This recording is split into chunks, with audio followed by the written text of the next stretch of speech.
राधे कृष्ण।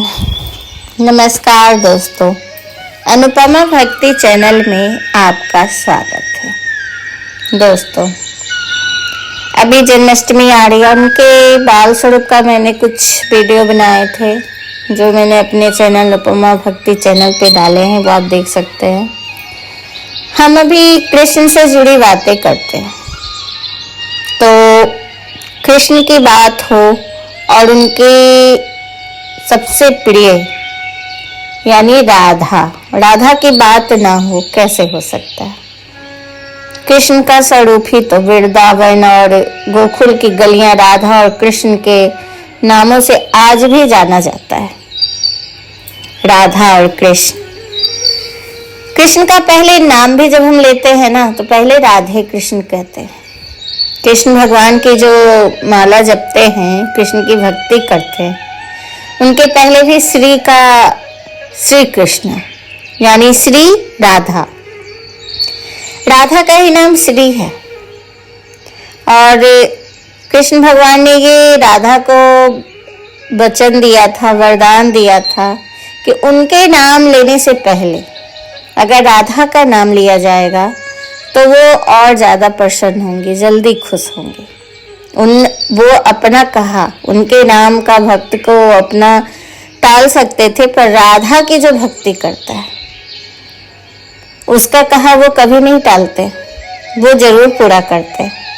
तो जब भी कृष्ण का नाम ले, पहले राधे कृष्ण या श्री कृष्ण ऐसे बोले। श्री का अर्थ होता है राधा, तो जब भी कृष्ण का नाम लिया जाता है ना, तो पहले राधा का नाम लिया जाता है। तो आज हम जानेंगे कि राधा कृष्ण की पहली मुलाकात कहाँ हुई थी। राधा कृष्ण कई जन्मों से एक दूसरे के प्रेम करते थे। कई कवि इनके कई काव्य रचनाएं किए, कहानियां चली, सभी उन्हीं में से मैं पढ़ के आपको बता रहे।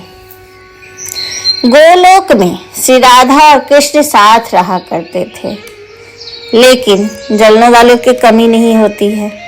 श्री रामा से मिले श्राप की वजह से राधा को धरती पर जन्म लेना पड़ा था। वैसे जब भी भगवान को कोई श्राप देता है ना, तो कोई ना कोई लीला ही रचते हैं भगवान।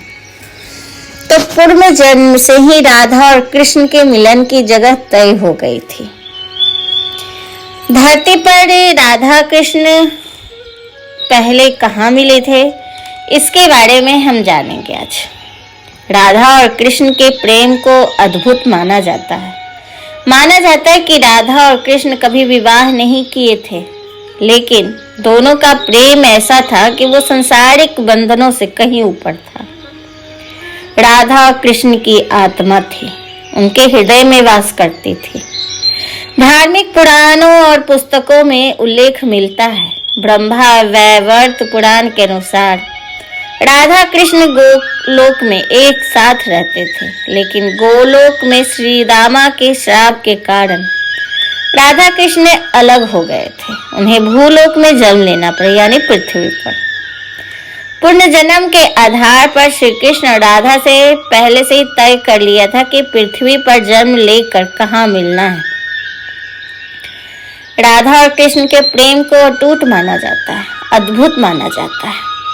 आज भी कई प्रेमी प्रेमिकाएं एक दूसरे को ना उदाहरण देते हैं। राधा कृष्ण कहते हैं कि पति पत्नी में ज्यादा झगड़ा होता है ना, उस कमरे में राधा कृष्ण की मूर्ति बेडरूम में या फिर पोस्टर लगाने से दोनों में प्रेम बढ़ता है। ऐसी मान्यता है, सही है गलत मुझे नहीं पता, पर लोग कहते हैं कि राधा कृष्ण की पूजा करने से पति पत्नी में प्रेम बढ़ता है। तो धार्मिक पुस्तक और इन सबों में तो आपने कई जगह पढ़ा भी होगा, सुना भी होगा कि कृष्ण हमेशा राधा उनके हृदय में रहती थी और कृष्ण भी हमेशा राधा के लिए व्याकुल रहते थे। पद्म पुराण के अनुसार राधा जी वृषभानु जी और कीर्ति देवी की पुत्री थी। पद्म पुराण के अनुसार राधा को पहले वृषभानु कुमारी के नाम से जाना जाता था। राधा के पिता वृषभानु वर्षाना में रहते थे। वर्षाना के अलावा राधा ने अपना अधिकतर समय वृंदावन में बिताया था। ब्रह्मा वैवर्त पुराण प्राकृतिक खंड अध्याय 48 के अनुसार एक बार नंद बाबा कृष्ण जी को लेकर बाजार गए थे। वहीं पर राधा उनके पिता वृषभान जी भी आ गए। नंद बाबा और वृषभान जी पहले से एक दूसरे को जानते थे। दोनों वरिष्ठ जन एक दूसरे से बात करने लगे। इस तरह पहली बार राधा और कृष्ण की मुलाकात हुई थी जी बाजार में। उस समय बहुत छोटे थे। जब राधा ने कृष्ण को देखा तो उन्हें पूर्ण जन्म की कुछ झलकियां दिखाई दी, जब राधा और कृष्ण गोलोक में रहा करते थे। तब उनको याद आने लगा कि ये ऐसे ऐसे हुआ था। पौराणिक मान्यता है कि धरती पर जन्म लेने के बाद राधा और कृष्ण की जहां मुलाकात हुई थी उस जगह को सांकेतिक तीर्थ स्थान कहा जाता है। सांकेतिक तीर्थ स्थान का अर्थ है पहले से तय स्थान। मान्यता है कि इस जगह यानी वर्षाना में अब भी श्री राधा संकेत बिहारी जी मंदिर स्थित है। सांकेतिक तीर्थ स्थान पर हर साल राधा अष्टमी से अनंत चतुर्दशी तक यहाँ मेला लगता है जी। राधा अष्टमी से अनंत चतुर्दशी तक ये मेला रहता है, बड़ा धूमधाम रहता है। राधा अष्टमी पर राधा जी का जन्मदिन बहुत धूमधाम से मनाया जाता है। वहाँ कई लोग जाते हैं, बहुत मेला लगता है, भव्य मेला होता है। पृथ्वी पर पहली मुलाकात के दौरान राधा और कृष्ण बहुत ही छोटे थे, लेकिन जैसे ही राधा ने कृष्ण को देखा उन्हें दिव्य अनुभूति हुई। राधा को कृष्ण के सांवले रंग से एक तेज प्रकाश निकलते हुए प्रतीत हो रहा था। उस प्रकाश को देखकर राधा को स्मरण हुआ कि उन्होंने पहले भी इस तरह के प्रकाश को देखा है। वास्तव में राधा ने श्री कृष्ण के मुख से निकलती हुई दिव्यता गोलोक में देखी थी, लेकिन श्राप की वजह से राधा सब कुछ भूल गई थी। राधा और कृष्ण का प्रेम वृंदावन की गलियों में चर्चा का विषय था। दोनों यमुना के तट पर चोरी छुपे मिला करते थे, लेकिन बाद में परिस्थितियां बदली और कृष्ण को कंस का वध करने के लिए मथुरा जाना पड़ा, जिस कारण राधा और कृष्ण का साथ हमेशा के लिए छूट गया। इसके बाद कर्तव्य का निर्वाह करने के लिए कृष्ण फिर कहीं वृंदावन नहीं लौट के आए, पर वो दुनिया के लिए वहां से गए थे। लेकिन वो द्वारिका में रात में आपने सुना होगा जगन्नाथपुरी में उनको रात में सजाया जाता है, अड़पट बंद किया जाता है सजाने से पहले, क्योंकि वो उस समय आते हैं वृंदावन राधा से मिलने। एक कहानी है राधा और कृष्ण की जो आपके सामने हम कह रहे हैं। हम अपने वेदांतर के माध्यम से आप तक लेकर आए हैं। बात उस वक्त की है जब भगवान श्री कृष्ण और श्री राधा जी एक वन में खेल रहे थे। भगवान श्री कृष्ण और राधा जी दोनों वहां पर अकेले थे। इस बीच श्री कृष्ण जी ने राधा जी को एक बरगद के पेड़ के नीचे ले जाकर उनकी आंखों को अपनी पीताम्बर से बांधकर उनको वहीं पर खड़े रहने को कहा और वहां से थोड़ी दूर पर एक कदम के वृक्ष के नीचे जाकर श्री राधा जी के लिए एक उपहार तैयार करने लगे।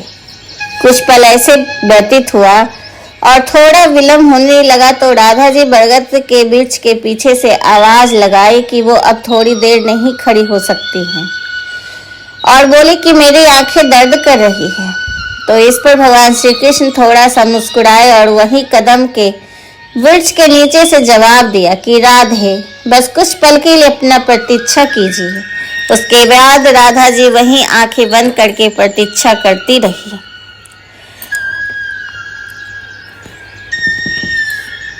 और यहाँ श्री कृष्ण जल्दी जल्दी अपना काम पूरा करने लगते हैं और जल्द ही श्री कृष्ण का काम पूरा हो गया। राधा जी के पास गए और श्री कृष्ण ने अपने हाथों से राधा जी की आंख से पीताम्बर हटाया। फिर उनको अपना उपहार दिखाने के लिए श्री राधा जी को कदम के वृक्ष के नीचे ले गए। वहां पर पहुंचकर राधा जी खूबसूरत उपहार देखकर बहुत प्रसन्न हुई। राधा जी ने जब देखा कि एक विशाल फूलों से सजा हुआ झूला था, देखा तो एक छोटी बच्ची की भांति हंसते उस झूले पे जा लिपटी। भगवान श्री कृष्ण ने बड़े लगन से उपहार श्री राधे के लिए तैयार किया था। फिर राधा जी उस झूले पर बैठकर श्री कृष्ण जी से बोलती है, कान्हा पीछे से थोड़ा झूले को धक्का लगा दो। फिर श्री कृष्ण प्रसन्न मन से झूले के पीछे से धक्का लगाते हैं और श्री कृष्ण जी ने इस प्रकार झूले को यमुना जी के तट पर बनाया था। जितनी बार भी श्री कृष्ण जी झूले को धक्का लगाते, राधा जी जब आगे की ओर जाती और पीछे की ओर आती तो राधा जी के कोमल चरण यमुना जी के निर्मल लहरों को छूते हुए निकल जाती। ऐसा ही कुछ वक्त चलता रहा। फिर अचानक से श्री राधा जी की नजर उस झूले में लगे एक श्वेत फूल पर जा पड़ी और उस पुष्प को देखते ही श्री राधा जी बहुत अधिक प्रसन्न होकर श्री कृष्ण जी से कहती है कि हे कान्हा, ये पुष्प तो हमारे ब्रज में तो नहीं है, आप इस पुष्प को कहाँ से लेकर आए? इस बात भगवान श्री कृष्ण मुस्कुराते हुए बोले, मैंने त्रेता युग से लाया था। त्रेता युग, ये सुनकर राधा जी को आश्चर्य हुआ। फिर पूछी कि त्रेता युग से कैसे? फिर श्री कृष्ण जी ने झूला रोक कर और राधा जी के बगल में जाकर बैठ गए और फिर श्री कृष्ण प्रेम के आंसू अपने आंखों में लिए राधा जी को बताते हैं कि हाँ राधे, त्रेता युग से लाया हूँ। जब मैंने पहली बार तुम्हें देखा था, तुम पुष्प वाटिका में थी। पहली बार तुम्हें देखते ही राधे, मुझे तुम्हें उसी पल एक अपने हाथों से बनाया हुआ पुष्प से निर्मित झूला देने का मन हुआ, परंतु उस समय मैं राम अवतार में था और मर्यादा पुरुषोत्तम होने की वजह से अपनी वो प्यारी सी इच्छा पूरी न कर सका। लेकिन मैंने आज के इसी खूबसूरत दिन के लिए उस वक्त कुछ श्वेत पुष्प अपने पास संभाल कर रख लिए थे और आज जब समय आया तो मैंने अपने वर्षों की इच्छा पूरी कर ली। तुम्हें ये प्यार सा उपहार देना चाहा और मेरी इच्छा पूरी हुई। यह सुनकर राधा जी की आंखें खुशी के मारे नम हो गई और उन्होंने श्री कृष्ण जी के कोमल हाथों को चूम लिया। उसके बाद भगवान श्री कृष्ण और राधा जी दोनों एक साथ झूले पर बैठकर झूले का आनंद लेने लगे।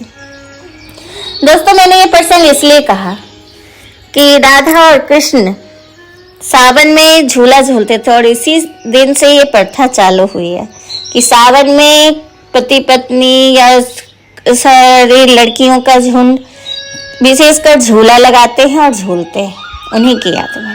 ये प्रथा तभी से चली आ रही है और श्री कृष्ण कोई राधा जी को लक्ष्मी का ही अवतार मानते हैं, तो किसी किसी में कुछ, किसी किसी में कुछ आते हैं। मैं आगे भी राधा जी और कृष्ण के बारे में बताऊंगी। आपको ये वीडियो कैसा लग रहा है हमें ज़रूर बताइएगा। अगर ये आपको सुनने में अच्छा लग रहा है तो प्लीज़ हमें सब्सक्राइब कीजिए, लाइक कीजिए और मेरी वीडियो को सुनने के लिए धन्यवाद। नमस्कार।